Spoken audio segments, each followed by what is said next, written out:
Hello friends, welcome to channel guys. So in today's session we will discuss behavioral theory of personality. Okay, किस प्रकार से हम behaviour को बदल सकते हैं, मॉडिफाई कर सकते हैं, अच्छा बिहेवियर डेवलप कर सकते हैं पेशेंट में, क्लाइंट के अंदर। ये काम किया जाता है सोशल वर्कर के द्वारा। तो सोशल वर्कर जो थ्योरी का यूज़ करता है, जिसके माध्यम से वो बिहेवियर को बदलने की कोशिश करता है, एक पेशेंट की, एक क्लाइंट एक अच्छे बिहेवियर को डेवलप करने की कोशिश करता है। तो जो थ्योरी है जो कि सोशल वर्कर के द्वारा यूज की जाती है, तो उन थ्योरी को हम लोग डिस्कस करने वाले हैं आज इस वीडियो के माध्यम से। ओके, सो ये तीन थ्योरी हैं। The first one that is the learning theory of Skinner. Skinner के द्वारा एक थ्योरी दी गई लर्निंग थ्योरी कि अच्छे बिहेवियर को कैसे आप डेवलप कर सकते हैं पर्सनालिटी में। इसको ऑपरेंट कंडीशनिंग थ्योरी बोला जाता है। दूसरी है पावलव थ्योरी ऑफ पर्सनालिटी, जिसमें किस प्रकार से इसको बोलते हैं क्लासिकल कंडीशनिंग थ्योरी। क्लासिकल इसलिए बोलते हैं क्योंकि काफ़ी पुरानी है और आज भी कारगर साबित होती है। मतलब इस थ्योरी का यूज़ किया जाता है सोशल वर्कर के द्वारा किसी भी पेशेंट, किसी भी क्लाइंट की पर्सनालिटी को मॉडिफाई करने के लिए, अर्थात बोल सकते हैं उसके बिहेवियर को बदलने के लिए, पर्सनालिटी को बेहतर करने के लिए। तीसरी थ्योरी है Albert Bandura social learning theory. ये अल्बर्ट बंडूरा के द्वारा थ्योरी दी गई थी। Okay, and last one that is the 15 important MCQ. Okay, इनको हम लोग लास्ट में डिस्कस करेंगे, काफ़ी इंपॉर्टेंट है, हिंदी इंग्लिश दोनों भाषाओं में लिखे हुए हैं और यहाँ से क्वेश्चन एग्जाम में जरूर बनते हैं। स्पेशली यूनिट सेकंड से काफ़ी क्वेश्चन आते हैं। Okay, so this is the part of unit second. Okay, so near about 10 to 12 question आते हैं इस यूनिट से। ओके, सो यहाँ से भी क्वेश्चन बन सकते हैं और काफ़ी इंपॉर्टेंट क्वेश्चन बनते हैं। इनको हम लोग डिस्कस करेंगे लास्ट में क्वेश्चन को। Okay, so now let start. Before begin this is all about me. Okay, यहाँ पर आप मेरे बारे में जान सकते हैं। This is the mobile number, अगर आप कोर्स ज्वाइन करना चाहते हैं, ओके, या टेस्ट सीरीज ज्वाइन करना चाहते हैं तो आप इस नंबर पर टेक्स्ट कर सकते हैं। This is the Telegram channel, इसको जरूर ज्वाइन करिए। यहाँ पर आपको सभी इंपॉर्टेंट नोटिफिकेशन, वीडियो नोटिफिकेशन या फिर कोई भी नोटिफिकेशन होगा उसको मैं शेयर कर देता हूँ इस ग्रुप के अंदर। सोशल वर्क पोर्टल, इसको आप सर्च करेंगे टेलीग्राम पे मिल जाएगा। ये V1 स्टडी सब्जेक्ट के लिए है, इसको ज्वाइन कर सकते हैं। And this is the application guys, ये एप्लीकेशन आपको प्ले स्टोर पर मिल जाएगी, CP यादव क्लासेस के नाम से आप सर्च करेंगे तो आपको एप्लीकेशन मिल जाएगा। इसको इंस्टॉल करिए और यहाँ पर इंपॉर्टेंट कंटेंट जो है, फ्री कंटेंट है, वो भी मिल जाता है। अगर आप क्रैश कोर्स ज्वाइन नहीं करते हैं फिर भी आप कंटेंट यहाँ से एक्सेस कर सकते हैं, जैसे डेली क्विज या फिर टेस्ट सीरीज या फिर जो प्रीवियस क्वेश्चन है, ये आपको यहाँ पर मिल जाएंगे मॉक टेस्ट के फॉर्म में। तो आप उसको अटेम्प्ट करके प्रैक्टिस कर सकते हैं एटलीस्ट, राइट। फ्री कोर्सेज से, फ्री क्लासेस हैं, स्टडी मटेरियल यहाँ पर मिल जाएगा आपको। बाकी अगर आप ज्वाइन करना चाहते हैं क्रैश कोर्स तो इसको ज्वाइन कर सकते हैं, और 1 मंथ सब्सक्रिप्शन के लिए ये ज्वाइन कर सकते हैं, और टेस्ट सीरीज के लिए प्रैक्टिस करने के लिए लास्ट मंथ में प्रैक्टिस ज़्यादा ज़रूरी होती है। तो इस एटलीस्ट आप ये भी ज्वाइन कर सकते हैं, अगर आप अफोर्ड कर सकते हैं तो इसको जरूर ज्वाइन करिए। Okay, now let start. पहली थ्योरी को अंडरस्टैंड करते हैं, learning theory of Skinner. Skinner के द्वारा एक थ्योरी दी गई है जिसका नाम है लर्निंग थ्योरी, कि हम एक बिहेवियर को कैसे रिपीट करा सकते हैं बार बार, एक अच्छे बिहेवियर को, राइट। उस पर इनकी थ्योरी है। इस थ्योरी को ऑपरेंट कंडीशनिंग थ्योरी बोलते हैं। ये भी एग्जाम में आ सकता है कि ऑपरेंट कंडीशनिंग थ्योरी किसके द्वारा दी गई है। So that is given by the Skinner. इसको लर्निंग थ्योरी बोलते हैं या फिर इंस्ट्रूमेंटल कंडीशनिंग थ्योरी। इंस्ट्रूमेंटल का मतलब होता है कि कोई स्टिमुलस, कोई चीज़ देना, उसके माध्यम से जो है उसके बिहेवियर में बदलाव करना। तीसरा नाम है इसका है RS कंडीशनिंग थ्योरी। देखिए, R का मतलब होता है रिस्पॉन्स और S का मतलब होता है स्टिमुलस। जैसा रिस्पॉन्स आएगा उसी के अनुसार स्टिमुलस दिया जाएगा। इसको समझेंगे।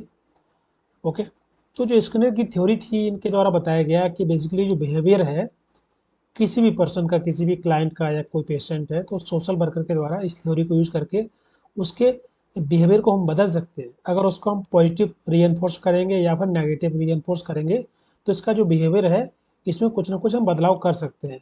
ओके, तो इस थ्योरी का जनरली यूज किया जाता है सोशल वर्कर के द्वारा, कि जैसे कोई पेशेंट है, जो कोई क्लाइंट है, उसका एक नेगेटिव बिहेवियर है, उसका बिहेवियर अच्छा नहीं है, तो कैसे हम उसके पर्सनालिटी को बेहतर कर सकते हैं, कैसे उसके बिहेवियर को हम बदल सकते हैं। तो वहाँ पर ये जो थ्योरी है यूज होती है, राइट। तो यहाँ पर स्किनर बोलते हैं कि जो बिहेवियर है उसको हम बदल सकते हैं, उसको हम मॉडिफाई कर सकते हैं बाय द पॉजिटिव और द नेगेटिव री। अब री का मतलब क्या होता है?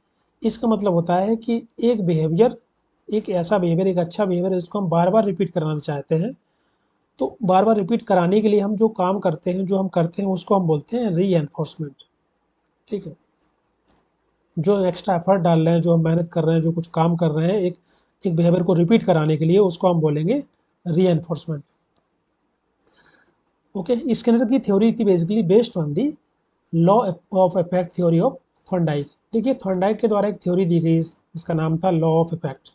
ओके, इसी पे आधारित, इसी पे उन्होंने स्टडी किया स्किनर ने, और बाद में इन्होंने अपनी थ्योरी दी। ओके, तो पहले हम अंडरस्टैंड करेंगे कि लॉ ऑफ थ्योरी का मतलब क्या है, लॉ ऑफ इफेक्ट का मतलब क्या होता है। देखिए लॉ ऑफ इफेक्ट का मतलब क्या, इसका मतलब होता है कि एक ऐसा बिहेवियर जिसकी वजह से अगर सेटिस्फाइंग आउटकम आता है तो हम उस बिहेवियर को बार बार रिपीट करते हैं। उसका एक अच्छा अगर प्रभाव आ रहा है, जैसे समझिए अगर उसका अच्छा इम्पैक्ट आता है किसी एक बिहेवियर का, तो उस हम बिहेवियर को बार बार रिपीट करेंगे। ओके, कई बार रिपीट करेंगे। और अगर किसी पर्टिकुलर बिहेवियर का अच्छा प्रभाव नहीं आता है, एक नेगेटिव इम्पैक्ट आ रहा है या बोल सकते हैं बुरा प्रभाव आ रहा है, तो उस बिहेवियर को हम बार बार रिपीट नहीं करेंगे अगर वो अनडिजायर आउटकम दे रहा है कोई बिहेवियर। जैसे फॉर एग्जाम्पल एक हंटर है, एक शिकारी है, शिकारी के द्वारा शिकार किया जाता है डेली। ओके, उसका आउटकम अच्छा आ रहा है, वो बार बार शिकार कर रहा है, उसको मजा आ रहा है, राइट। उसका जो बिहेवियर है बार बार रिपीट करेगा, वो डेली यही एक्ट करेगा, राइट, क्योंकि उसको कहीं ना कहीं मजा आ रहा है, सेटिस्फाइंग आउटकम आ रहा है। और अगर इनकेस उस हंटर को किसी फॉरेस्ट डिपार्टमेंट के द्वारा पकड़ लिया जाता है, उसके ऊपर पेनल्टी लगाई जाती है, राइट, उसको जेल हो जाती है, तो उसका जो बिहेवियर था वो अब बदल जाएगा, क्योंकि उसको एक डिजायर आउटकम नहीं मिला, उसको अच्छा आउटकम नहीं मिला, अच्छा प्रभाव नहीं हुआ उसके बिहेवियर का, तो उसको बदल लेगा उस बिहेवियर को। तो यही बोलता है लॉ ऑफ इफेक्ट कि अगर ऐसा बिहेवियर जिसका अगर अच्छा इम्पैक्ट रहता है, अच्छा प्रभाव रहता है, तो उसको बार बार हम रिपीट करते हैं। और ऐसा बिहेवियर जिसका आउटकम अच्छा नहीं आता है या बोल सकते हैं उसका बुरा प्रभाव होता है, तो उसको हम रिपीट बार बार नहीं करते हैं। ये लॉ ऑफ इफेक्ट का थ्योरी है ऑफ थॉर्नडाइक। ओके, अब इसी पे आधारित स्किनर के द्वारा बताया गया, इन्होंने कहा कि जो थॉर्नडाइक के द्वारा बताया गया एक अच्छा इफेक्ट या बोल सकते हैं सेटिस्फाइंग आउटकम आ रहा है, राइट। सो यहाँ पर इसको अंडरस्टैंड कर लेते हैं थोड़ा डिटेल में री को। देखिए थॉर्नडाइक थॉर्नडाइक की थ्योरी जो है लॉ ऑफ इफेक्ट। ओके, इसके दो ही आउटकम आ रहे थे ना, एक सेटिस्फाइंग आउटकम,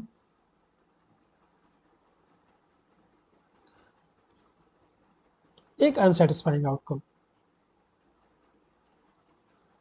जिसमें कोई पर्सन बिहेवियर को रिपीट नहीं कर रहा था, और सेटिस्फाइंग आउटकम में बार बार सेम बिहेवियर को रिपीट किया जा रहा था। ओके, तो यहाँ पर स्किनर बोलते हैं कि जो सेटिस्फाइंग आउटकम है बेसिकली ये आपका री एनफोर्समेंट है।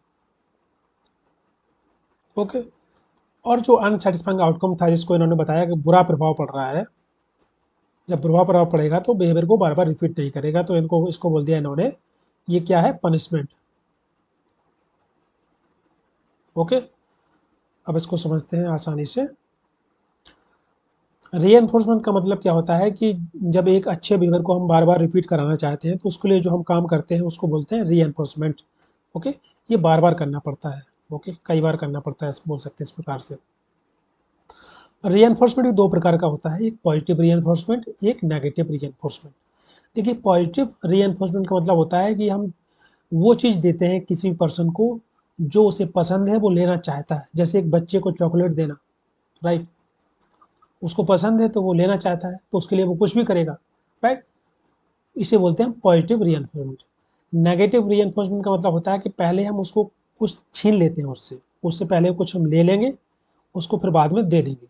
बट जो चीज़ें उससे हम लेते हैं वो टेम्परेरी होती है, कुछ समय के लिए लेते हैं, वापस दे देते हैं। जैसे फॉर एग्जाम्पल स्टूडेंट, छोटे बच्चे जो होते हैं उनसे मोबाइल ले लेना, वीडियो गेम ले लेना वापस, कि एग्ज़ाम होने के बाद उनको वापस दिया जाएगा।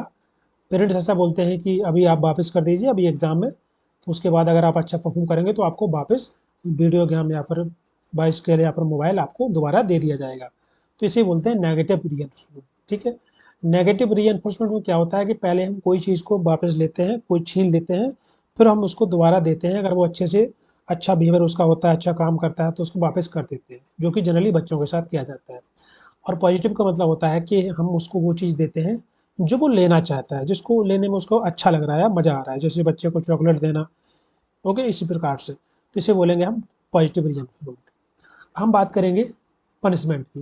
देखिए पनिशमेंट भी दो प्रकार का होता है, एक आपका पॉजिटिव पनिशमेंट होता है, एक नेगेटिव पनिशमेंट होता है। ओके, पॉजिटिव पनिशमेंट का मतलब क्या होता है कि इसका मतलब होता है कि हम एक ऐसा बिहेवियर जो कि हम रोकना चाहते हैं। ओके, उसके लिए जो हम काम करेंगे उसे बोलते हैं पनिशमेंट। पनिशमेंट क्यों देते हैं? कोई अगर गलत बिहेवियर है उसको हम रोकने के लिए तो पनिशमेंट देते हैं ना, राइट। तो पॉजिटिव पनिशमेंट का मतलब होता है कि वो चीज़ देना जो कि किसी इंसान को पसंद ना हो। जैसे कि बच्चा है, अगर वो शरारत कर रहा है, शैतानी कर रहा है, उसमें थप्पड़ मार देना। बच्चे को थप्पड़ खाना अच्छा पसंद थोड़ी होता है, तो हम उसको वो चीज़ दे रहे हैं जो उसको पसंद नहीं है, उसको हम बोलते हैं पॉजिटिव पनिशमेंट, राइट। या फिर जैसे कि बच्चे को एक्स्ट्रा होमवर्क दे देना है, तो किसी भी बच्चे को होमवर्क पसंद नहीं होता है, राइट। तो उसको हम वो चीज़ दे रहे हैं जो उसको पसंद नहीं है, तो इसको बोलते हैं पॉजिटिव पनिशमेंट। नेगेटिव पनिशमेंट का मतलब क्या होता है कि कोई चीज़, ऐसी चीज़ जो उसके पास है, उसको पसंद है, उसको हम छीन लेते हैं और उससे हम छीन रहे हैं और उसको वापस नहीं दे रहे हैं, उसको बोलते हैं हम negative punishment. Is it clear? देखिए यहाँ पर आप देखेंगे नेगेटिव रीएनफोर्समेंट और नेगेटिव पनिशमेंट में इतना ही अंतर है कि इसमें हम टेम्पररी समय के लिए वापस लेते हैं, बट पनिशमेंट में हम हमेशा के लिए उससे कोई चीज़ वापस ले लेते हैं। क्लियर? सो ये आपकी थी लर्निंग थ्योरी ऑफ स्किनर। इसके अलावा स्किनर बोलते हैं कि जो प्रोसेस है लर्निंग का, इसमें जो रीएनफोर्समेंट है ये काफ़ी कारगर है। इसका मतलब ये है कि अगर किसी बच्चे को या किसी क्लाइंट को या किसी पेशेंट को हमको कुछ सिखाना है, तो अगर हम वहाँ पर रीएनफोर्समेंट यूज़ करेंगे तो उसके बिहेवियर को हम बदल सकते हैं, उसमें मॉडिफाई कर सकते हैं। और अगर हम वहाँ पर पनिशमेंट यूज़ करते हैं तो पनिशमेंट में क्या होता है, जनरली पनिशमेंट कारगर साबित नहीं होता है, पनिशमेंट काम नहीं करता है जिस प्रकार से रीएनफोर्समेंट काम करता है। जैसे बच्चे होते हैं, तो बच्चों को अगर आप डांटेंगे, फटकारेंगे, मारेंगे, उनको थप्पड़ मारेंगे या फिर पनिश करेंगे, तो वो उनका जो बिहेवियर होता है हो सकता है और ज़्यादा वायलेंट हो जाए। ओके, और आपकी बात ना माने वो, ओके, और गलत काम करेंगे अगर आप उनको ज़्यादा पनिश करेंगे। अगर वहीं पर आप उनको रिवार्ड देंगे, है ना, उनको अप्रिशिएट करेंगे, रीएनफोर्स करेंगे पॉजिटिव तरीके से, कुछ उनको कुछ अवार्ड देंगे, कुछ गिफ्ट देंगे, तो हो सकता है उनका बिहेवियर बदल जाए, वो अपने आप को बदल सकते हैं। तो इसके अंदर बोलते हैं कि लर्निंग प्रोसेस में जो है पनिशमेंट काम नहीं करता है, केवल रीएनफोर्समेंट काम करता है। सो ये थ्योरी थी आपकी स्किनर की, learning theory of Skinner. I hope आपको समझ में आ गया होगा। So the operant conditioning theory, both positive or the negative reinforcement is to encourage good and the wanted behavior. Okay, तो इसमें क्या होता है कि पॉजिटिव और नेगेटिव दोनों ही रीएनफोर्समेंट हम यूज करते हैं ताकि उसका जो अच्छा बिहेवियर है उसको बार बार रिपीट करेगा। ओके, पॉजिटिव में हम कोई चीज़ उसको ऐसी चीज़ देते हैं जो कि वो चाहता है, उसको जो पसंद है। नेगेटिव में क्या होता है कि पहले उससे हम कोई चीज़ छीन लेते हैं, फिर उसको हम बाद में देते हैं जब वो अच्छे बिहेवियर को बार बार रिपीट करता है। ओके, यहाँ से एग्जाम में क्वेश्चन बन जाते हैं। अब हम देखते हैं next. So this is the second example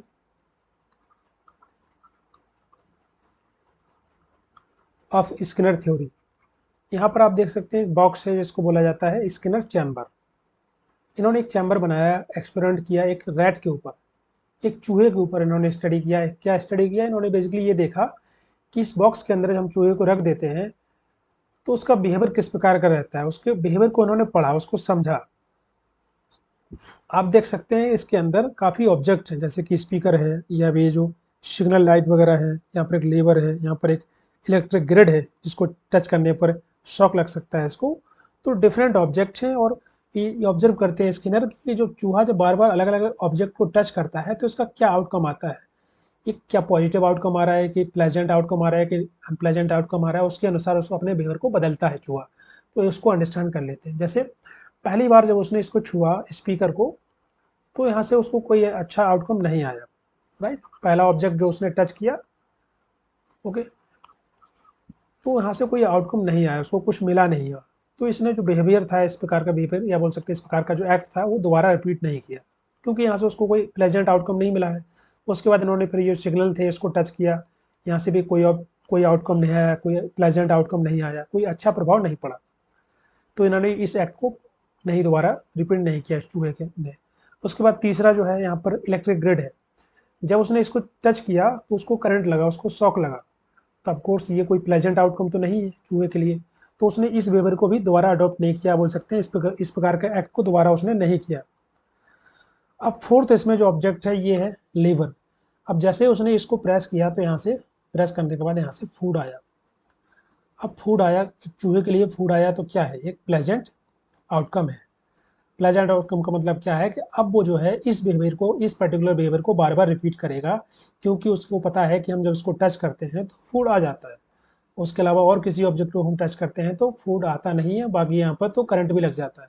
तो केवल इसी पर्टिकुलर ऑब्जेक्ट को टच करेगा, बार बार उसको प्रेस करेगा, और इसी पर्टिकुलर बिहेवियर को, इसी पर्टिकुलर एक्ट को वो बार बार एक्ट करेगा, ताकि उसको एक प्लेजेंट सिचुएशन वहाँ से मिलती रहे या वहाँ से फूड मिलता रहे। तो ये स्कैनर का सेकंड एग्जाम्पल था। ये बोल सकते हैं स्कैनर बॉक्स है।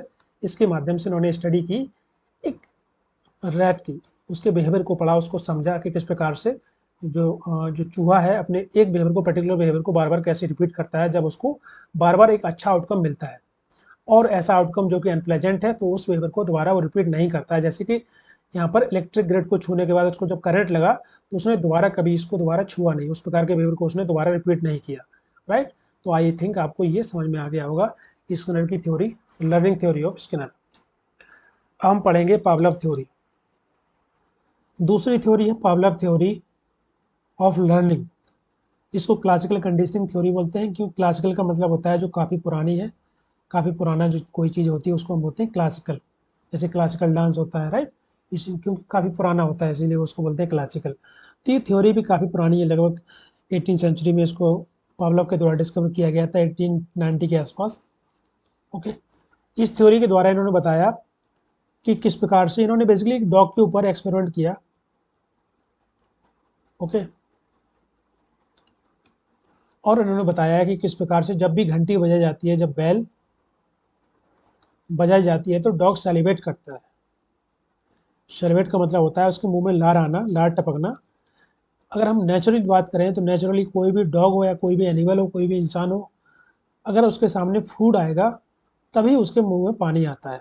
जैसे अगर आपके सामने पानी पूरी आ जाए, या फिर आपका जो फेवरेट डिश है, फेवरेट जो फूड है आपके सामने आता है, तभी आपके मुंह में जो है पानी आता है।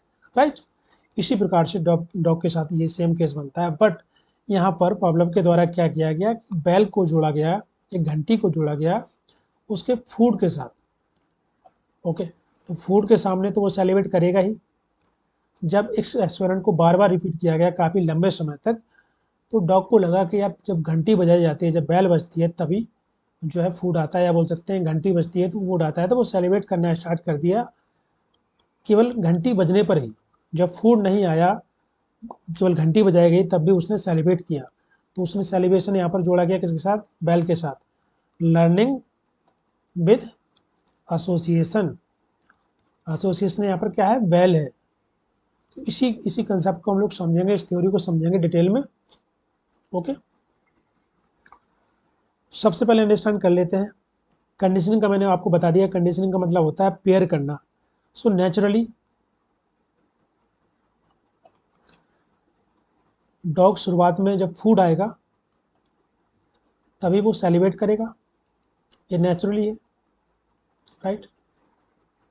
अगर घंटी बजा जाती है उसके सामने, जैसे मान लीजिए कोई डॉग है, उसके सामने आप घंटी बजाएंगे, उसको क्या पता कि फूड आ रहा है कि क्या आ रहा है, वो सेलिब्रेट नहीं करेगा ना, वो सेलिब्रेट नहीं करेगा। ये बिफोर कंडीशनिंग है, नेचुरली होता है। ओके। तो इसको हम बोलते हैं अनकंडीशन, ओके, स्टिमुलस, और ये है अनकंडीशनल रिस्पॉन्स। अब देखिए स्टिमुलस का मतलब क्या होता है। स्टिमुलस का मतलब होता है कोई भी वो चीज़ जो हमको उकसाती है। जैसे कि अपने सामने फूड आया, आपका जो फेवरेट डिश है वो सामने आ जाता है, तो आपके आपके मुंह में पानी आ जाएगा, वो आपको उकसा रहा है। राइट। इसी प्रकार से डॉग के लिए फूड जो है एक स्टिमुलस का काम करता है, तो वो जो कि अनकंडीशनल है, नेचुरली है, तो जो रिस्पॉन्स आएगा वो भी नेचुरली आएगा, अनकंडीशनल रहेगा। ओके। तो ये कंडीशन से पहले की सिचुएशन है। अब बात करें कंडीशनिंग के बाद की। कंडीशनिंग लगा दी गई है कैसे, एक बैल को बजाया जाता है फूड के साथ, जब भी फूड दिया जाता है एक डॉग को घंटी भी बजाई जाती है। तो ये क्या है, एक कंडीशनल स्टिमुलस है। तो रिस्पॉन्स भी उसका कंडीशनल आएगा, सेलिब्रेशन करेगा, सेलिब्रेट तो करेगा ही ना। तो ये आपका कंडीशनल रिस्पॉन्स आया। तो आप देख सकते हैं कि दोनों ही केस में, चाहे वो अनकंडीशनल रिस्पॉन्स हो या फिर कंडीशनल रिस्पॉन्स हो, दोनों में वो सेलिब्रेट कर रहा है। ये वाला जो केस है इसको हटा देते हैं, क्योंकि घंटी बजने पर तो सेलिब्रेट नहीं करेगा कोई भी। Okay, that is not as much important. अभी देखिए ओके, नेचुरली फूड देने पर सेलिब्रेट कर रहा है। अगर हम इसको कंडीशनिंग कर देते हैं बेल के साथ, घंटी के साथ, घंटी बजाते हैं तो ये कंडीशनिंग हो गया, कंडीशनिंग स्टिमुलस, और रिस्पॉन्स भी उसका कंडीशनिंग आएगा। दोनों केस में सेलिब्रेट कर रहा है। इसका मतलब है कि एग्जाम में अगर क्वेश्चन बन जाता है तो याद रख लेना कि दोनों केस में रिस्पॉन्स सेम रहेगा। रिस्पॉन्स मतलब सेलिब्रेशन दोनों ही केस में रहेगा। ओके, चाहे कंडीशनिंग हो चाहे ना हो। आई थिंक आपको यहाँ तक समझ में आ गया होगा।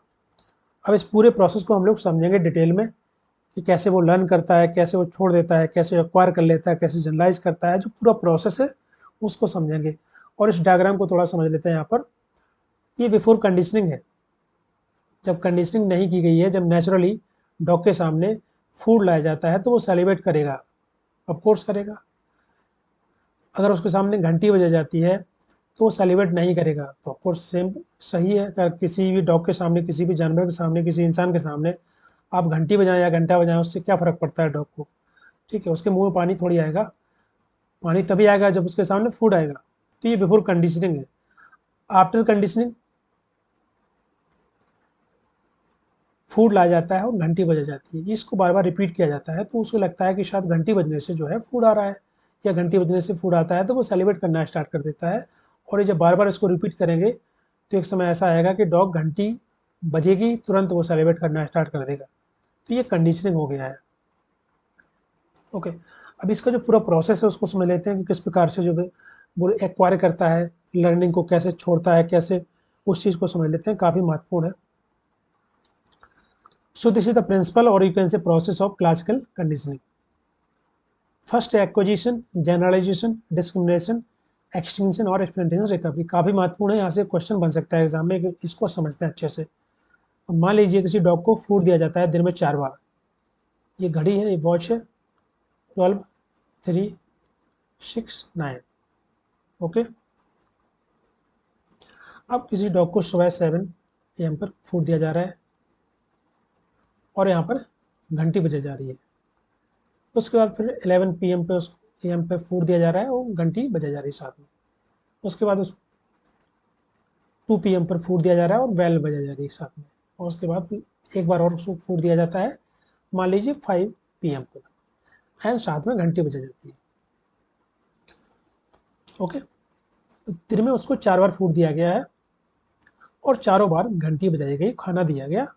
तो कुछ समय बाद क्या होगा कि जब केवल घंटी बजेगी तभी वो सेलिब्रेट करना स्टार्ट कर देगा। कि मतलब क्या हुआ कि कंडीशनिंग हो गई है। किसके साथ? बेल के साथ। कि बेल जैसी बजेगी उसे लगेगा कि फूड आ गया है तो वो सेलिब्रेट करेगा, लार टपकाएगा। तो इसको हम बोलेंगे कि उसने बिहेवियर को अडॉप्ट कर लिया है कि जब घंटी बजेगी तब वो सेलिब्रेट करेगा। तो इसे बोलते हैं एक्विजिशन, कि किसी खास पर्टिकुलर बिहेवियर को अडॉप्ट कर लेना। Right, 1 second, let me change the colour. Acquire a particular behaviour, adopt particular behaviour. जैसे यहाँ पर उसने बेल बजने पर सेलिब्रेट करना स्टार्ट कर दिया, तो उसने ये बिहेवियर को अडॉप्ट कर लिया है कि जब भी बेल बजेगी वो सेलिब्रेट करेगा। राइट, तो ये पहली कंडीशन यहाँ पर हो जाती है। दूसरी है जनरलाइजेशन, इसको समझ लेते हैं। देखिए अब क्या हुआ कि जो डिफरेंट चार चार अलग अलग समय पर फूड दिया जा रहा था, तो अब क्या किया कि अलग अलग बेल लाई गई। मान लीजिए 4 घंटियाँ मार्केट से पावलव के द्वारा परचेज की गई। ओके, ये फर्स्ट है, ये सेकंड है, ये 3 है, ये 4 है। और एक साथ में आप बोल सकते हैं अपने मोबाइल की घंटी बजा देना। ओके, तो पहली बार फूड दिया गया और B1 घंटी बजाई गई। उसके बाद दूसरी बार फूड दिया गया, B2 घंटी बजाई गई, दूसरी घंटी है। उसके बाद तीसरी बार फूड दिया गया उसको, तो तीसरी घंटी बजाई गई। और जब चौथी बार उसको फूड दिया गया तो चौथी घंटी बजाई गई। या मान लीजिए अपने आपने मोबाइल बजा दिया, रिंगटोन बजा दी, और इस प्रोसेस को बार बार रिपीट किया। तो जो डॉग है वो समझ जाएगा, ओके, कि बेसिकली बार बार जो घंटी बज रही है या अलग अलग घंटियां बज रही हैं, तो मतलब घंटी का खाने से कोई लेना देना है नहीं बेसिकली। राइट, वो जनरलाइज कर लेगा कि हर आवाज़ पे जो है फूड आ रहा है। कोई भी घंटी बजे, मान लीजिए घंटी बजेगी तो भी वो सेलिब्रेट करेगा। अगर गेट को खोला गया, थोड़ा बहुत आवाज़ आया, तभी वो सेलिब्रेट करना स्टार्ट कर देगा। किसी का मोबाइल की रिंगटोन बजी तभी वो सेलिब्रेट स्टार्ट कर देगा, क्योंकि उसने देखा है कि कहीं ना कहीं कुछ ना कुछ जब आवाज़ आती है तो फूड आता है। अलग अलग आवाज़ें आ रही हैं तभी फूड आ रहा है, तो उसको लगेगा कि यार जब भी कोई आवाज़ आएगी, जब भी इस प्रकार की आवाज़ आएगी तो वो सैलिवेट करेगा, लार टपकाएगा। तो इसे बोलते हैं जनरलाइजेशन। क्या बोलते हैं इसको? 1 सेकेंड। इसको बोलते हैं जनरलाइजेशन, मतलब सामान्यकरण करना कि कोई भी आवाज़ आ रही, चाहे घंटी की हो, चाहे घंटे की हो, चाहे मोबाइल की हो, चाहे गेट की हो आवाज़, तो वो सेलिब्रेट करना स्टार्ट कर रहा है, उसे बोलते हैं जनरलाइजेशन, राइट। सामान्यकरण। तीसरा है डिस्क्रिमिनेशन। अब इसको समझते हैं, काफ़ी महत्वपूर्ण है डिस्क्रिमिनेशन। कैसे समझेंगे इसको? जैसे मान लीजिए पहले एक घंटी बजाई जाती है, B1 घंटी बजाई गई, ओके, इस पर फूड दिया गया उसको, प्लस फूड दिया गया, ओके। दूसरी घंटी बजाई गई, फूड नहीं दिया गया, ओके। उसका तीसरी घंटी बजाई गई, फूड दे दिया गया उसको, और चौथी घंटी बजाई गई, फूड नहीं दिया गया। उसको, इस प्रोसेस को रिपीट किया काफ़ी लंबे समय तक। तो डॉग समझ जाएगा कि भाई इस पर्टिकुलर घंटी पर फूड आता है और इस पर्टिकुलर घंटी पर फूड नहीं आता है। वो समझ जाएगा, क्योंकि दिन में 4 बार जब उसको खाना देना है और सेम प्रोसेस को रिपीट करेंगे तो वो समझ जाएगा कि इस पर्टिकुलर घंटी पर फूड नहीं आता है और इस पर्टिकुलर घंटी पर फूड आ रहा है। तो वो सेलिब्रेट तभी करेगा जब उस पर्टिकुलर घंटी को बजाया जाएगा, जैसे B1 या B3, ओके, तब वो सेलिब्रेट करेगा। B1 घंटी पर, B3 घंटी पर वो सेलिब्रेट करेगा क्योंकि उसको पता है कि इस पर फूड आता है। और B2 और B4 घंटी पर वो सेलिब्रेट नहीं करेगा क्योंकि उसको पता है कि यार ये घंटी बजती है, खाना तो आता नहीं है, तो वो सेलिब्रेट नहीं करेगा, वो लार नहीं टपकाएगा, राइट। तो इसको बोलते हैं डिस्क्रिमिनेशन या डिस्टिंक्शन करना, भेद करना। घंटियों में भेद करना सीख गया है कि किस घंटी पे फूड आ रहा है, किस घंटी पे फूड नहीं आ रहा है, करेक्ट। डिस्क्रिमिनेशन या डिस्टिंक्शन, राइट। नेक्स्ट है आपका extinction. So let me erase this. देखिए एक्सटिंक्शन का मतलब क्या होता है? भूल जाना कोई चीज। 1 सेकेंड, राइट। जैसे फूड दे दिया तो उसको घंटी नहीं बजाई, मान लीजिए, ठीक है। और जब फूड नहीं दिया तब घंटी बजा दी, और उसके बाद फिर फूड दिया डॉग को और घंटी नहीं बजाई। उसके बाद फिर उसने क्या किया कि फूड को नहीं दिया और घंटी को बजा दी। तो इससे क्या होगा कि जो डॉग है वो कंफ्यूज हो जाएगा कि यार क्या हो रहा है। कभी घंटी बज जाती है तो खाना आ जाता है, कभी खाना आता है तो घंटी नहीं बजती है। और इस प्रोसेस को बार बार रिपीट करेंगे तो फिर डॉग जो है समझ जाएगा कि यार घंटी अंटी से कोई लेना देना है नहीं बेसिकली फूड का। फूड जब उसका मन करता है फूड दे देता है, जब मन करता है घंटी बजा देता है। तो जब फूड आएगा तभी वो सेलिब्रेट करेगा, राइट।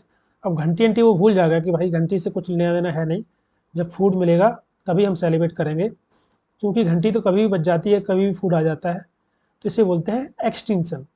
वो भूल जाएगा, उसने जो कुछ याद किया कि घंटी बजने पर सेलिब्रेट करना है वो सब भूल जाएगा, क्योंकि उसको पता है कि यार घंटी बजती है बट फूड आता नहीं है, और जब फूड आता है तब घंटी बजती नहीं है। तो उसको समझ में आएगा कि फूड का घंटी से कोई लेना देना है नहीं। तो इस प्रोसेस को, इस लर्निंग को वो भूल जाएगा, उसको बोलते हैं एक्सटिंक्शन। इस बिहेवियर का गायब हो जाना, उस पर्टिकुलर बिहेवियर का गायब हो जाना। लास्ट है स्पॉन्टेनियस रिकवरी, ओके, इसको समझ लेते हैं। देखिए स्पॉन्टेनियस रिकवरी का मतलब होता है तुरंत जल्दी रिकवर कर लेना, ओके। जैसे कि शुरुआत में जब एक्सपेरिमेंट शुरू हुआ था तो बैल को फूड के साथ लाया गया था, ओके। इस प्रोसेस को काफ़ी लंबे समय तक रिपीट किया पावलोव के द्वारा, मान लीजिए 2 महीने 3 महीने तक रिपीट किया। तब उसने याद किया कि बेल बजने पर वो सेलिब्रेट कर रहा था, कि जब भी बेल बजती है उसको लगता है फूड आ रहा है तो वो सेलिब्रेट कर रहा था। इसको करने में लगभग उसको 2-3 वीक लग गए, मान लीजिए। स्पॉन्टेनियस रिकवरी में क्या होगा कि जैसे ही उसके सामने इस प्रोसेस को दोबारा रिपीट किया जाएगा, बेल बजाई जाएगी और फूड लाया जाएगा, तो वो सेलिब्रेट करना स्टार्ट 2 दिन में या 3 दिन में शुरू कर देगा। अब उसको 2 वीक या 3 वीक नहीं लगेंगे। अब वो स्पॉन्टेनियस रिकवरी कर रहा है, क्योंकि कुछ चीज़ें उसके दिमाग में पहले से हैं कि जब फूड लाया जा रहा है, बेल घंटी बजाई जा रही है, तो वो जल्दी सीख जाएगा कि बेल बेसिकली बजाई जा रही है, इसका मतलब है फूड आने वाला है, तो सेलिब्रेट करना जल्दी स्टार्ट कर देगा। जैसे ही बेल बजेगी वो सेलिब्रेट करेगा। इसका मतलब हुआ कि शुरुआत में जब एक्सपेरिमेंट शुरू किए थे तो उसको इस चीज़ को सिखाने के लिए काफ़ी लंबा समय लगा था, ओके, बट लास्ट में वो जल्दी सीख रहा है। तो इसको बोलते हैं स्पॉन्टेनियस रिकवरी, तुरंत रिकवरी होना, पुनः प्राप्त होना, हो जाना, ओके। तो ये था basically process of classical conditioning theory. I hope आपको समझ में आ गया होगा। काफ़ी महत्वपूर्ण एग्जाम में यहाँ से क्वेश्चन जरूर बन जाता है, तो याद कर लेना ये सभी। AGDES, acquisition, generalisation, discrimination, extinction और spontaneous recovery. Okay, next theory है Albert Bandura social learning theory. काफ़ी महत्वपूर्ण है, एग्जाम में आ सकती है। ओके, इसको समझ लेते हैं। ये एल्बर्ट बंडूरा के द्वारा एक थ्योरी दी गई, इसका नाम था सोशल लर्निंग थ्योरी। ओके, इनका जो मेन एम्फेसिस था, मेन फोकस था कि हम जो लर्निंग है या जो एटीट्यूड है या जो बिहेवियर है या फिर जो हमारे इमोशनल रिएक्शंस होते हैं वो हम सीख सकते हैं through the observation, through the modelling, through the imitation. देखिए, ऑब्जर्व का मतलब क्या होता है? ऑब्जर्व करना, किसी को देखना, परखना। मॉडलिंग का मतलब होता है उनकी तरह व्यवहार करना। जैसे मान लीजिए, अगर आपको कोई एक्टर पसंद है, उसकी हेयर स्टाइल आपको पसंद है, तो आप उसकी हेयर स्टाइल को कॉपी करेंगे। या किसी की आपको कैप पसंद है तो आप उसकी तरह कैप परचेज करेंगे। या किसी का आपको किसी एक्टर की बॉडी आपको पसंद है तो उस प्रकार की बॉडी बनाना चाहेंगे, तो ये मॉडलिंग कहलाती है। मॉडलिंग करते हैं आप, दूसरों को देख करके कॉपी करते हैं, सीखते हैं। इमिटेट का मतलब होता है कॉपी करना, राइट। ऑब्जर्व करना, उसके माध्यम से हम अपने बिहेवियर को, अपने एटीट्यूड को, अपने इमोशनल रिएक्शन को बदल सकते हैं, बदलाव कर सकते हैं, सीख सकते हैं, लर्न कर सकते हैं। ये थ्योरी है एल्बर्ट बंडूरा की, कि बेसिकली सोसाइटी के अंदर जो लोग होते हैं उन्हीं को हम देख करके सीखते हैं, इसलिए इसको बोला जाता है social learning theory. Okay, social learning theory consider how both environmental and the cognitive factors interact to influence human learning and behaviour. किस प्रकार से इन्वायरमेंट, अपना सोसाइटी, आपका आस पड़ोस और आपका दिमाग, आपका कॉग्निटिव फैक्टर्स, आपकी जो आपका बिहेवियर है वो किस प्रकार से, आपका जो पर्सनल फैक्टर्स हैं, आपका जो दिमाग है वो किस प्रकार से इन्फ्लुएंस होता है, और आपका जो बिहेवियर है किस प्रकार से बदलता है, किस प्रकार से आप लर्न करते हैं। उसमें इन्वायरमेंटल और आपके कॉग्निटिव फैक्टर्स का काफ़ी महत्वपूर्ण इंपॉर्टेंट रोल होता है। जैसे कि इन्वायरमेंट का मतलब होता है कि आप किसी को कॉपी करेंगे, किसी को देखेंगे। जैसे कि बच्चे होते हैं अपने पेरेंट्स को देखते हैं, तो इन्वायरमेंट उनके लिए क्या है? उनके पेरेंट्स हैं, राइट। अगर आप कुछ बनना चाहते हैं तो आपके जो रोल मॉडल होते हैं वो आपके लिए इन्वायरमेंट हो गए हैं, राइट। और आपके कॉग्निटिव फैक्टर्स, आपकी एबिलिटी, आपकी लर्न करने की जो क्षमता, उसको बोलते हैं कॉग्निटिव फैक्टर्स। क्योंकि सभी लोग देखते हैं, सभी लोग ऑब्जर्व करते हैं, सभी लोग सीखते हैं, बट कुछ लोग जल्दी सीख जाते हैं, कुछ लोग समय लगता है किसी चीज़ को सीखने में। तो वो कॉग्निटिव फैक्टर्स होते हैं कि आपकी एबिलिटी कितनी है चीज़ों को परसीव करने की, चीज़ों को ऑब्जर्व करने की, राइट। उसे बोलते हैं cognitive factors. So this is the theory of Albert Bandura. और काफ़ी आसान थ्योरी है, बहुत ज़्यादा इसमें कुछ है नहीं, right. Social learning theory Albert Bandura पोजिट that the learning is a cognitive process, जैसे मैंने बताया कि ऑफकोर्स जो कॉग्निटिव फैक्टर्स होते हैं, and that take place in the social context. हम लोग सोसाइटी से ही देख करके सीखते हैं। आपके आसपास, आपका आस पड़ोस, नेबरहुड, इन्वायरमेंट, आपके आसपास का जो है, जो सोशल कॉन्टेक्स्ट है, उसी को हम ऑब्जर्व करते हैं, उसी से डायरेक्ट इंस्ट्रक्शन लेते हैं, उसी से हम सीखते हैं। ओके, और इस सीखने के लिए, इस लर्निंग प्रोसेस के लिए मोटर रिप्रोडक्शन जरूरी नहीं है, डायरेक्ट रीएनफोर्समेंट जरूरी नहीं है। इसके लिए जरूरी नहीं है कि आपको हम कुछ देंगे तभी आप सीखेंगे, आप वैसे भी सीख जाते हैं। जैसे कि जनरली बच्चे जो होते हैं, ओके, उनका बिहेवियर जो होता है पेरेंट्स की तरह ही होता है जनरली, ओके। बिकॉज जो बचपन से वो माँ बाप को देखते आते हैं, उनकी तरह बोलना, उनकी तरह है ना काम करना, उनकी तरह बिहेवियर हो जाना, तो उसके लिए उनको कुछ देना नहीं पड़ता है, ना ही कोई रीएनफोर्समेंट करना पड़ता है, ना कुछ के लिए उनको अलग से कुछ सीखना पड़ता है, नेचुरली हो जाता है। So this is the social learning theory of Albert Bandura. Now let us understand the Albert Bandura's experiment. Albert Bandura का एक एक्सपेरिमेंट था बोबो डॉल पर। You can see in this picture, ये बोबो डॉल है। यहाँ पर एल्बर्ट बंडूरा देखते हैं कि इन्होंने स्टडी किया बच्चों के बिहेवियर पर, कि जो बच्चों का बिहेवियर होता है किस प्रकार से उन्होंने उसको वॉच किया, उसको समझा, और उन्होंने देखा कि कैसे एक जो अडल्ट पर्सन जैसे you can see in this picture, इस डॉल को पीट रहा है, इसको मार रहा है। तो ये जो एग्रेसिव बिहेवियर है, किसी डॉल को मारना पीटना, राइट, ये बच्चों के जो द्वारा बहुत जल्दी ऑब्जर्व कर लिया जाता है, और ऑब्जर्व के माध्यम से वो ऑब्जर्व करते हैं और ये जो एग्रेसिव बिहेवियर है उसको रिपीट भी करते हैं। So you can see in this picture, ये दोनों बच्चे हैं, एक बच्ची है, ये इस डॉल को पीट रहे हैं, मार रहे हैं, क्योंकि उसने देखा कि जो है अडल्ट का बिहेवियर, और जो जैसे अग्रेसिवली ये जो है पर्सन इसको पीट रहा है, इसको मार रहा है, उसी प्रकार से बच्चे भी सेम को रिपीट कर रहे हैं। राइट, सेम एक्शन को रिपीट कर रहे हैं, सेम बिहेवियर को रिपीट कर रहे हैं। तो ये जो प्रोसेस है लर्निंग का through the observation, this experiment on the Bobo doll done by the Albert Bandura, right. तो इन्होंने स्टडी किया बच्चों के बिहेवियर को कि कैसे वो सीखते हैं, कैसे लर्न करते हैं, कैसे ऑब्जर्व करके सीख रहे हैं बच्चे। So this is the theory of Albert Bandura. So we have discussed three theory. The first one, that is the, let us start from the first, that is the Skinner theory. इसको बोलते हैं operant conditioning theory या फिर instrumental conditioning theory. Second theory, that is Pavlov theory of learning. It is also called as the classical conditioning theory. And third one, that is the Albert Bandura social learning theory. तीनों theory को हम लोग discuss कर चुके हैं। अब हम discuss करेंगे क्वेश्चन जो कि इन तीनों थ्योरी पर आधारित है और एग्जाम के लिए बहुत ज़्यादा महत्वपूर्ण है। यहाँ से क्वेश्चन एग्जाम में जरूर आएगा।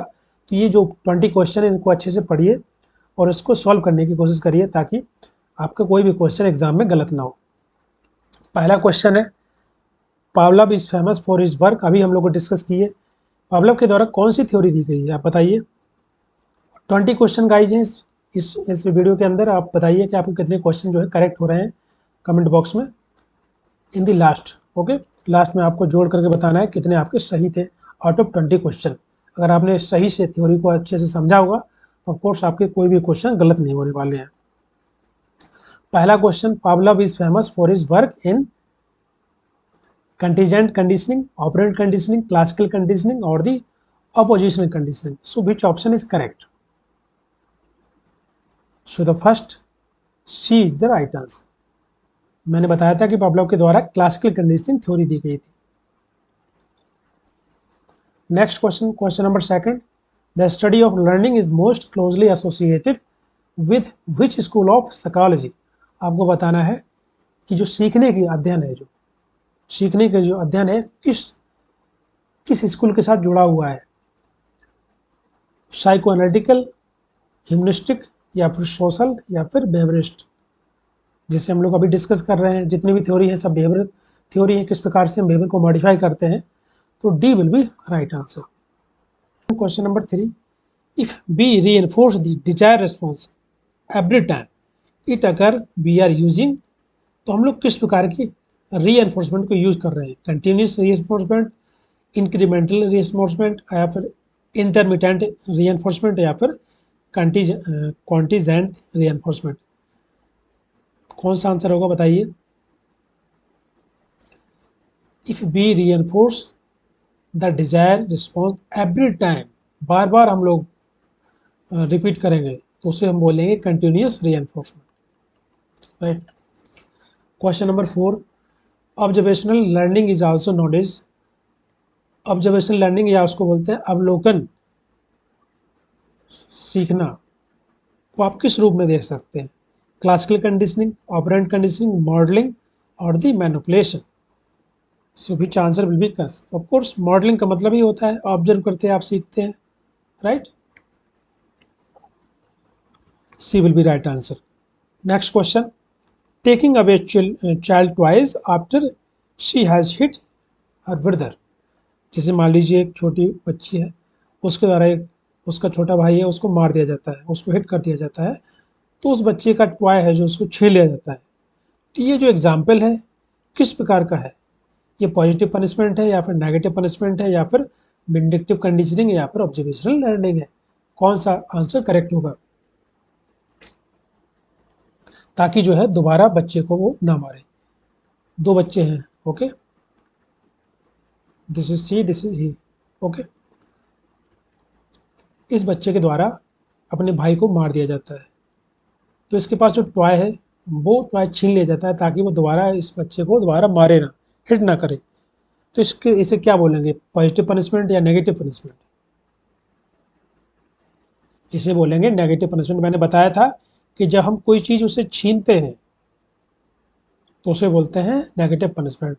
अगर हम कोई चीज़ उसे छीन रहे हैं कुछ समय के लिए और वापस दे देते हैं उसे बोलते हैं हम negative reinforcement. Is it clear? So B will be right answer. Question number 6, according to the behaviourist school dash play no role in the learning. आपको बताना है, हम लोग जो डिस्कस कर रहे हैं बिहेवियरल थ्योरी, तो इसमें से कौन सा ऑप्शन जो है जो कि बिल्कुल भी रोल प्ले नहीं करता है लर्निंग के लिए? किसी चीज़ को सीखने में कोई भूमिका नहीं है। किसकी भूमिका नहीं है? एक्सपीरियंस की, नर्चर की, नेचर की और पनिशमेंट की। ऑफ कोर्स पनिशमेंट हम लोग पढ़े थे तो ये तो होगा ही, तो इसे रॉन्ग हो जाएगा। नर्चर का मतलब होता है देखभाल करना, बच्चे को सिखाना, नर्चर करना माँ बाप के द्वारा किया जाता है, राइट। तो ये तो ऑफकोर्स होगा ही, इसके माध्यम से तो लर्निंग की जाती है। This is the process of socialisation. So ये आपका गलत हो जाएगा। एक्सपीरियंस, ऑफकोर्स एक्सपीरियंस आता ही लर्निंग के माध्यम से, जब आप कुछ सीखते हैं, लर्न करते हैं, अनुभव आता है, तो तीनों गलत हो जाएंगे। तो आपका सेकंड सही हो जाएगा नेचर। प्रकृति, प्रकृति don't play any role in the learning. आपको सीखना पड़ता है, आपको इंडल्ज होना पड़ता है किसी चीज़ में, तब आपको सीखते हैं। Question number 7, Thorndike develop the concept of, इनका कौन सा लॉ था? Law of efforts, law of energy, law of effusion, law of effect. So which answer will be correct? जैसे मैंने बताया था लॉ ऑफ इफेक्ट, इनके द्वारा बताया गया था कि जो एक बिहेवियर होता है, एक ऐसा बिहेवियर जिसका आउटकम अच्छा है तो हम उस बिहेवियर को बार बार रिपीट करेंगे, और एक ऐसा बिहेवियर जिसका आउटकम अच्छा नहीं है, अनप्लेजेंट बिहेवियर है, तो अनप्लेजेंट आउटकम है, तो उस बिहेवियर को हम रिपीट दोबारा नहीं करेंगे। तो ये है law of effect. Question number 8, giving a student extra homework after they misbehave in the class is the example of. आपको बताना है किस प्रकार का पनिशमेंट कहलाएगा अगर एक बच्चे को एक्स्ट्रा होमवर्क दिया जाता है, अगर उसने सही से बिहेव नहीं किया क्लास के अंदर, तो उसको हम बोलेंगे positive punishment, negative positive reinforcement और द नेगेटिव रीइंफोर्समेंट। कौन सा होगा? एक्स्ट्रा काम देना। देखिए मैंने बताया था कि जब बच्चे को वो चीज़ देना जो उसको पसंद ना हो, तो भाई बच्चे को पसंद कहाँ होता है होमवर्क? कौन से बच्चे को होमवर्क पसंद होता है? 1 सेकेंड, क्या हो गया? ओके, तो ये पनिशमेंट का कंडीशन हो गया, पहली बात तो ये। ओके, अब जब आप उसको छीन रहे हैं कुछ, जब वो एक्स्ट्रा उसको दे रहे हैं तो पॉजिटिव कहलाएगा। ओके, अगर उससे आप कुछ लेते तो नेगेटिव पनिशमेंट हो जाता। जैसे कि बच्चे को थप्पड़ मारना, बच्चे को थप्पड़ खाना पसंद थोड़ी होता है ना, फिर भी आप उसको दे रहे हैं तो उसे कह लेंगे पनिशमेंट। पहला आंसर करेक्ट हो जाएगा। Question number 9, in the classical conditioning US stand for. जैसे मैंने बताया था कि अनकंडीशनल स्टिमुलस, स्टिमुलस का मतलब क्या होता है? जो आपको उकसाता है कोई काम करने के लिए, राइट। तो ये आपका अनकंडीशनल स्टिमुलस हो जाएगा। Second will be right answer. आपको लास्ट में बताना है कि कितने आपके करेक्ट हैं। ओके, मैं आंसर आपको बताता जा रहा हूँ यहाँ पर। नेक्स्ट क्वेश्चन, क्वेश्चन नंबर 10, देखिए पॉजिटिव रीइंफोर्समेंट डैश, क्या ये बढ़ता है क्या घटता है? द लाइवलीहुड ऑफ बिहेवियर, मतलब अगर आप पॉजिटिव रीइंफोर्समेंट करेंगे तो जो बिहेवियर है वो बढ़ेगा या कम होगा, और अगर वहीं पर आप नेगेटिव रीइंफोर्समेंट करेंगे तो बिहेवियर बढ़ेगा या कम होगा, मतलब वो सेम बिहेवियर में रिपीट होगा कि नहीं होगा? बताइए कौन सा करेक्ट हो जाएगा? Increase increase, decrease decrease, increase decrease और द डिक्रीज इंक्रीज। जैसे मैंने बताया था कि बेसिकली रीइंफोर्समेंट होता ही इसलिए है कि जो बिहेवियर है उसको दोबारा रिपीट किया जाए थ्रू द पॉजिटिव और द नेगेटिव। दोनों ही केस में आपको बिहेवियर को रिपीट ही कराना है, तभी तो आप रीइंफोर्स कर रहे हैं, तभी तो आप उसको रिवार्ड कर रहे हैं, राइट। तो दोनों केस में बढ़ेगा।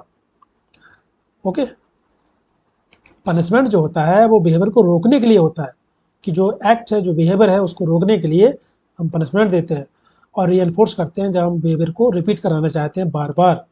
ओके, तो दोनों केस में फर्स्ट हो जाएगा। Question number 11, a researcher train a dog to salivate to the sound of bell, घंटी. Then he turned the light on just before he sound the bell. If he continue to do this until the dog start to salivate as soon as the light go on, the he has देखिए इसको समझ लीजिए क्या है इसमें। ये बोला गया है, जैसे हम लोग डिस्कस किए थे ना कि बेल घंटी बजने पर वो सैलिवेट कर रहा है, तो यहाँ पर एक नई कंडीशन दी गई है कि भाई बेल तो ठीक है, बेल तो बजेगी ही, साथ में इन्होंने कहा कि हम लाइट भी देंगे, लाइट को भी टर्न ऑन करेंगे, ऑन कर देंगे जब उसको हम फूट देंगे। तो वो सेलिब्रेट करेगा कि नहीं करेगा? सेलिब्रेट करेगा ही, क्योंकि आप जब बार बार रिपीट करेंगे एक्सपेरिमेंट को तो सेलिब्रेट करेगा वो। तो यहाँ पर जो सेकंड, जो यहाँ पर लाइट जो है वो क्या है? लेटेंट लर्निंग है, इंसाइट है, सेकंड ऑर्डर कंडीशनिंग है, या एक्सटिंक्शन है? यहाँ पर आपने दो स्टिमुलस रख दिए हैं, राइट। तो ये आपका कहलाएगा second order conditioning. First order तो वही था कि जो आपने पहले कंडीशनिंग लगाई थी बेल की, घंटी की, घंटी पर वो सेलिब्रेट कर रहा था, लाल टपका रहा था। अब आपने क्या किया कि बेल के साथ साथ एक लाइट को भी साथ में जोड़ दिया। ओके, जितनी बार भी आप फूड देते हैं, घंटी बजाते हैं, साथ में आप लाइट को भी ऑन कर देते हैं, तो ये सेकंड ऑर्डर कंडीशनिंग हो जाएगी। Question number 12, positive punishment dash बढ़ता है, कम होता है, बिहेवियर्स मतलब जो बिहेवियर है वो स्ट्रेंथन होता है या कमज़ोर होता है जब हम पॉजिटिव पनिशमेंट देते हैं, और अगर हम नेगेटिव पनिशमेंट देंगे तो बिहेवियर जो है स्ट्रेंथन होगा या कमज़ोर होगा, मजबूत होगा या कमज़ोर होगा, बताइए।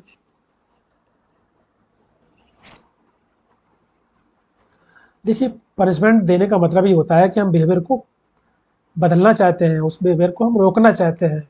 तो हम रोकेंगे तो बिहेवियर को कम करेंगे ना, वीकन करेंगे, कमज़ोर करेंगे, तो B will be right answer. दोनों ही केस में हम कम करना चाहते हैं। Question number 13, to encourage children to enjoy arithmetic you should. अगर बच्चों को आप इनकरेज करना चाहते हैं कि वो जो गणित है, जो अर्थमेटिक है, उसको एंजॉय करें, ओके, उसके लिए आपको क्या करना चाहिए। Punish them when they make a mistake, जब वो गलती करें उनको आप दंडित करिए। Option B, reward them every time they get answer right, जब भी वो सही आंसर दें तो आप बार बार, हर बार आपको उनको रिवार्ड करना है बच्चों को। या sometimes surprise them with the rewards then they get the answer right, जब भी वो आंसर सही देते हैं तब कभी कभार, समटाइम्स कभी कभी आप उनको कोई पुरस्कार दे सकते हैं, चॉकलेट दे सकते हैं, सरप्राइज दे सकते हैं, या फिर इग्नोर देम, या आप उनको आपको लगातार अनदेखा करना है, चाहे वो सही आंसर दे रहे हो, चाहे वो एंजॉय कर रहे हो अर्थमेटिक को, चाहे नहीं कर रहे हो, आपको इग्नोर करना है। तो कौन सा आंसर, देखिए ये तो होगा नहीं, और पनिशमेंट, इस पनिशमेंट से तो होता नहीं है ना। मैंने बताया था कि learning through the reinforcement is successful said by the Skinner, तो पहला गलत हो जाएगा, फोर्थ हो जाएगा। अब बात आती है सेकंड और 3 की। देखिए, हर बार रिवार्ड्स नहीं दिया जाता है। अब बार बार रिवार्ड देने से नहीं होता ना, कभी कभार आपको देना है, कभी कभार आपको सरप्राइज करना है रिवार्ड दे करके, तो C will be right answer. बार बार आप दे सकते हैं, but this is the right तरीका कि आप उसको कभी कभार उसको कुछ पुरस्कार दें, कुछ चॉकलेट दें, कुछ सरप्राइज दें, ओके, जब भी वो सही आंसर लगाता है। Question number 14, after being beaten by the big Alsatian dog, Hugh was scared of other big dog but he was not scared of the little dog। मतलब इसमें ये बताया गया है कि मान लीजिए कोई पर्सन है, उसको एक बड़े डॉग के द्वारा काट लिया जाता है, तो वह बड़े डॉग से डरेगा, छोटे डॉग से नहीं डरेगा। तो इस पैटर्न को क्या बोलेंगे आप। This pattern demonstrate shaping, negative punishment, discrimination और लेटेंट लर्निंग। इसको बोलेंगे, जैसे मैंने बताया था कि जब आप डिफ्रेंशिएट कर लें, राइट, तो यहाँ पर वो समझ रहा है कि जो बड़ा डॉग है वो काटता है तो उससे डरता है एक इंसान, और छोटा डॉग जो है वो काटता नहीं है, उसको लगता है शायद इससे उससे डरता नहीं है, तो वो डिफ्रेंशिएट कर रहा है, वो डिस्टिंक्शन कर रहा है, वो भेद कर पा रहा है दोनों में। तो C will be right answer, discrimination. Next question, question number 15, taking away a position car after they had been caught speeding would be is the example of. किस प्रकार का एग्जाम्पल है। अगर किसी व्यक्ति को ज़्यादा स्पीड में कार चलाते हुए पकड़ा गया है तो उससे गाड़ी ले ली जाती है, तो एक किस प्रकार का एग्जाम्पल कहलाएगा। Positive punishment, negative punishment, positive reinforcement और the negative reinforcement. So which answer will be right answer.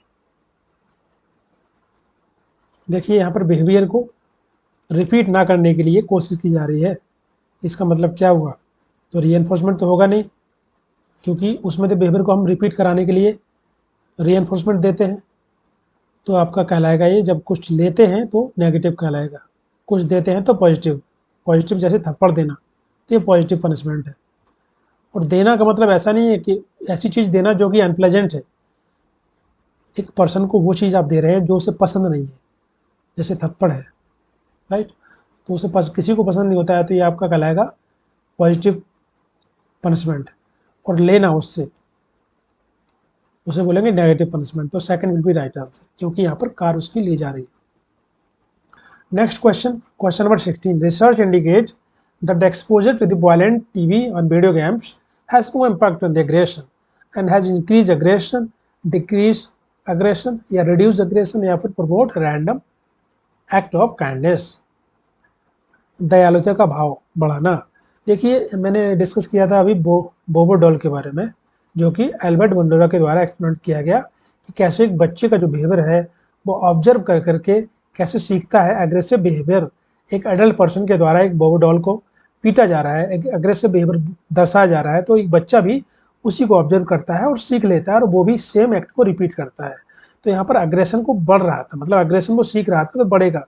तो इसी प्रकार से यहाँ पर बोला गया है कि रिसर्च बताती है कि that exposure to the violent TV and video games, इससे एग्रेशन बढ़ेगा, कम होगा या फिर कोई इम्पैक्ट नहीं होगा। तो of course B will be right answer, बढ़ेगा। सो ये टोटल 16 क्वेश्चन थे। अभी आप बताइए कि आपके आउट ऑफ 16 कितने आंसर करेक्ट है in the comment box. Okay, and please do like share and subscribe guys. Okay, and in the last, so these are the courses, अगर कोई ज्वाइन करना चाहता है तो कर सकता है। You can just text me on my number. Okay guys, so thank you so much. Please do like, share and subscribe. Thank you.